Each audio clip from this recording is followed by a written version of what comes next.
you, Mr. Toastmaster, fellow Toastmasters and guest. Welcome to my reflection.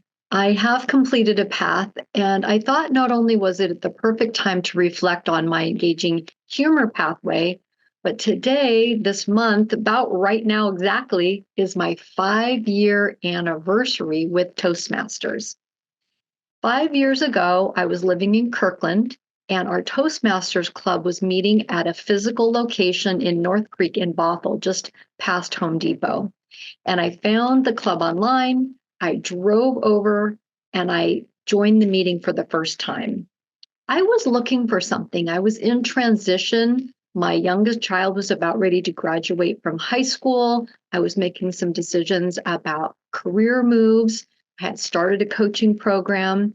And like we have the word relaxation for our meeting today, my word of the year was happiness. I was looking for what would make me most happy moving forward during this transition. I had some experience in high school on the speech and debate team. I had some experience as a professional in sales and training exercises. And when I came to Public Speaking Northwest, I felt happiness. I found friends. And the pictures that you see on the screen, I went back today just for you all. And these are from 2018. Little old me standing there giving presentations. The blonde in the bottom was my Halloween costume. I did not grow my hair out for that. And that is how I started my Public Speaking Northwest journey. Throughout the last 5 years, I've done 3 paths. I started with effective coaching, went on to presentation mastery, and am completing engaging humor. Now, here's a little secret I didn't mention to a lot of people, is I started engaging humor, I believe, before presentation mastery. And it was kind of hard. I don't think I'm very funny. And so I had to really get over myself and I had to learn. My mentor, Jim Tracy, he had a couple talks with me because he too had kind of a stern face like I have. And I had to learn to smile and be more engaging and more fun. And I'm not like Robert, I don't tell good dad jokes, but I realized that some of my humor is more about meeting the moment, impromptu, being silly. And so that is one reflection I've had. But I've got some more to share with you today.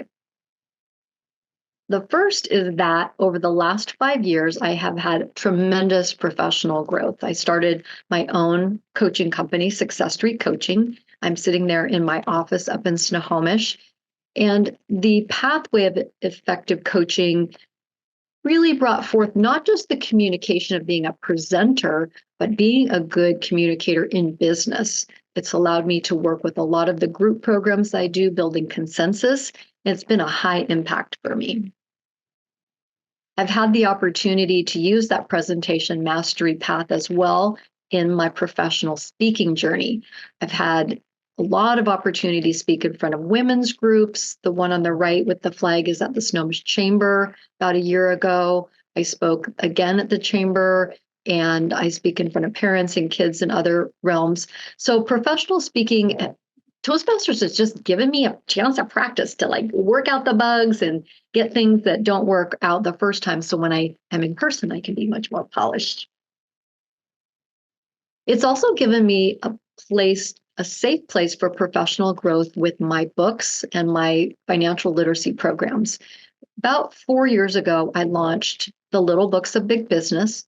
This is a series of books teaching kids about entrepreneurship and financial literacy.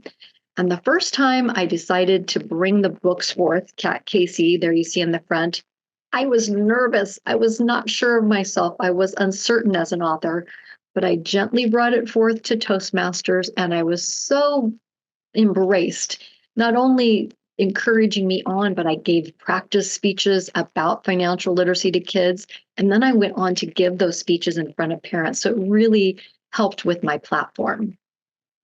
In fact, that has really skyrocketed in a lot of the work I'm doing. So I have been producing videos. You see Kelly, one of our members there, has helped me produce over 35 videos that you'll see throughout my platform and on my YouTube channel.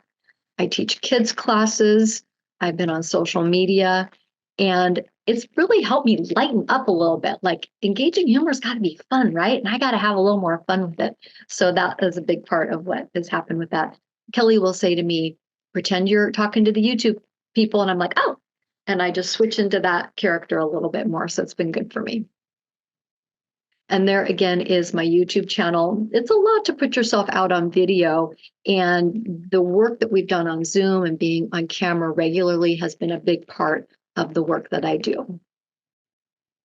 Now, what about leadership? Being a part of Public Speaking Northwest, as I reflect back over the last 5 years, has been such a tremendous growth opportunity for me. When I started, we met in person. I drove, pulled up, parked, we dragged stuff into the meeting. We met for about an hour and 15 minutes. We drove back home. It was every week. And then, as we all know, the world changed and everything went online. And Public Speaking Northwest had to adapt quickly. And I believe this is one of the early pictures that I captured when we were first speaking online. You see my picture, I'm like, I don't even look really that good. But we made it through. We not only made it into the pandemic and continued our meetings, we have come out of it as a stronger club for it.